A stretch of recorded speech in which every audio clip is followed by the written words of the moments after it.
restoration and planting of native plants. It's actually held up pretty well. Yeah, we'll see a little bit of that when we go around there.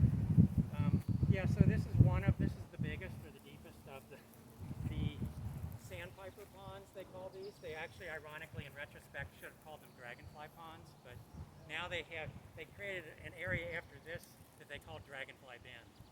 It doesn't have as many dragonflies, but actually, when I was here on Saturday, there was a sandpiper here, a spotted sandpiper with a baby. There was a little baby running around. So they do nest here, the spotted sandpipers at least. And then when it's more kind of a muddy flat and birds migrate through, shorebirds are already starting to come back. I already heard some yellowlegs and some different things. So they nest really early and head back in July and August. A lot of and they need mud flats and things to feed on. So you can see a lot of them out at Fern Ridge and here and other places. So there's a few dragonflies here. There was one called an 8-spotted skimmer, which is, if you see a male, it's pretty easy to identify. It actually has eight black spots on the wing. There's a 12-spotted skimmer, and those will actually sit. The skimmers will sit and then kind of go out and catch something like a flycatcher and come back. Whereas here again, the darners that we've talked a lot about just fly. They're more like a swallow, so they'll just fly around. But it doesn't appear there's as many dragonflies and damselflies as there used to be. I have a couple of hypotheses. One is there's not as much water. The other is there's a lot of bullfrogs here. If you come here at certain times, it's just like bullfrog mania, and so they will eat the nymphs. And some of these, the shallower ponds actually completely dry up, which means that the dragonfly nymphs aren't going to make it if it completely dries up.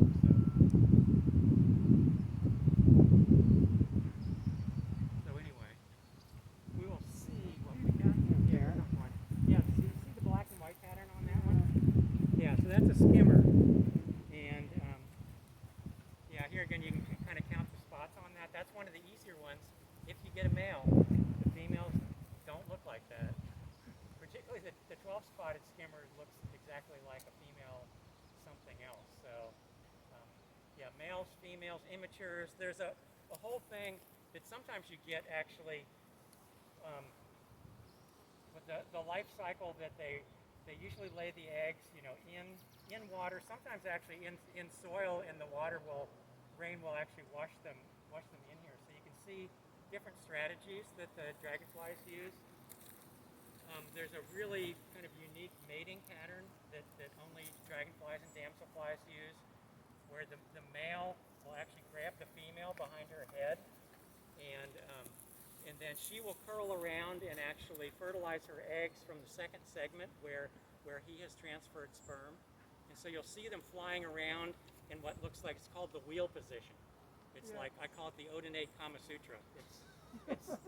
It's really not unusual to see them flying around like that, and even land. That's one of the easier times to photograph them.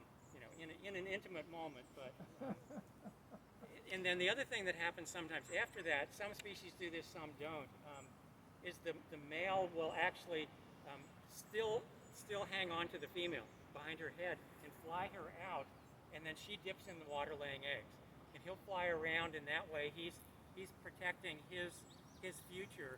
That she doesn't mate with somebody else. The females can store sperm. They can mate once. They can mate multiple times. There's all kinds of interesting things that they do. Males actually have, it's like a Swiss Army knife sometimes on the end of their abdomen for different things. They can grab the female with that. They can transfer sperm with that. Some of them even have little brushes. They can actually get the sperm from another male out of the female. So yeah, there's a lot of interesting stuff going on in the world of dragonflies. Some then you'll see the female will be flying around on her own, just kind of dipping eggs, but the male will be hovering around, kind of guarding. So it's interesting to watch, and there's several good places.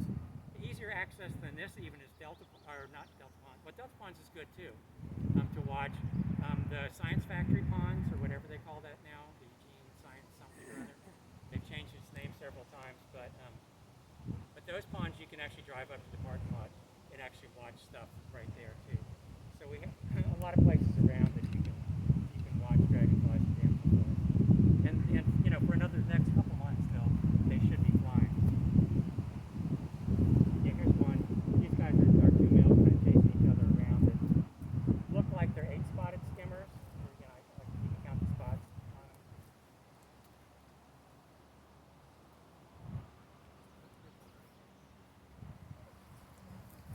That one actually looks like him.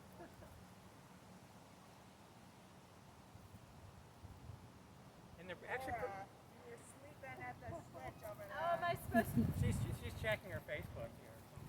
I'm uploading videos from our adventure and pictures. Yeah, and the other thing is, you know, catch if you one. have a net, you have kids, grandkids, anything like that, don't be terribly shy to catch a dragonfly.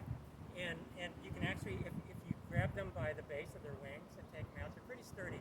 Be a little bit careful when you're pulling them off of the net, that their legs don't come off, you know, so just kind of gently ease them off. But you can actually hold them in your hand. They're pretty sturdy. Even damselflies, although I'm a little more reluctant to do damselflies, but they're really sturdy enough if you hold them by the base of the wings that it's not going to damage them. We'll point them out now. Ready. Well, there's a couple flying around, but not a lot. I haven't mastered the art of walking on water yet, though. So. That's what I was going to suggest. You know, they're all out there. You just need more. You need more faith. No, well, as Thich Nhat Hanh said, the real miracle is not walking on water, but walking peacefully on the earth, here and now. Speaking of peacefully on the earth. Dragonfly and Got it. one dragonfly. There you go. I'm going to see if I can get it. Careful, they bite. I was going to ask if they bite. They do. Well, they pinch. They're those My dad wonderful used to let- mandibles that. used to let them land on his arm all the time at our lake cabin until he said he got bit once. And he was less friendly to them. Yeah, if the damselflies. I knew, or somebody told me the story how they tie a little string around them, and then they'd have them like catch the mosquitoes. They're little summer pets. So here again, Did that. I mean, they're incredible animals. If you can see them close up, their eyes. Some of the larger dragonflies actually have 30,000 facets in each eye. So they can almost see 360 degrees around. That's why they're hard to catch. That's a dragonfly or a dragon? This is a dragonfly. I have his wings kind of scrunched up here, just. You know what And, kind that is? and it's a female. You can see it doesn't have a fully colored abdomen here yet. So Oh, cool. I see them in my berry patch a lot, where they will come in and just land on a fence post. yeah, so they're pretty amazing animals. Yeah, and they do, since they're carnivores and they're predatory. They can bite. The nymphs actually have these incredible structures that kind of come out and grab onto things. If you can see YouTube videos and whatnot of those. But yeah, these guys are. Let's see if they'll sit a little bit. Would you like me to look this one up? Yeah, I wish I would have caught a male. You should have specified, right? Sorry, dragonflies are not my thing. Birds are better, but So do you know what family he's in? Libellula. It's a skimmer.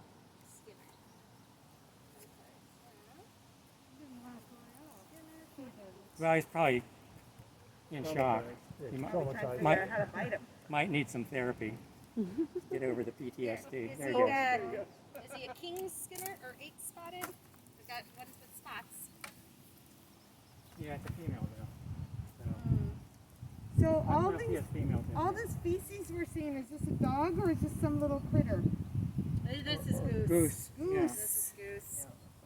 So it's probably a common whitetail female, because you can see these spots along here as opposed to this.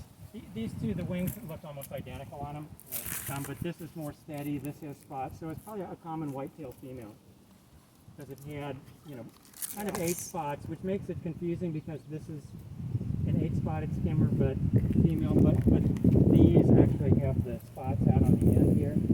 So 59. 59, yeah. So I'm going with common whitetail. Destroy, you're sticking to it, huh? Oh yeah. So you have somebody else in there then? Thanks. Got one of each. All right. Now we're satisfied, huh? Oh, good. Because it's right at the end of our program. We need to start heading back. Okay. Yeah, well, we'll just loop around, give you the whole tour here.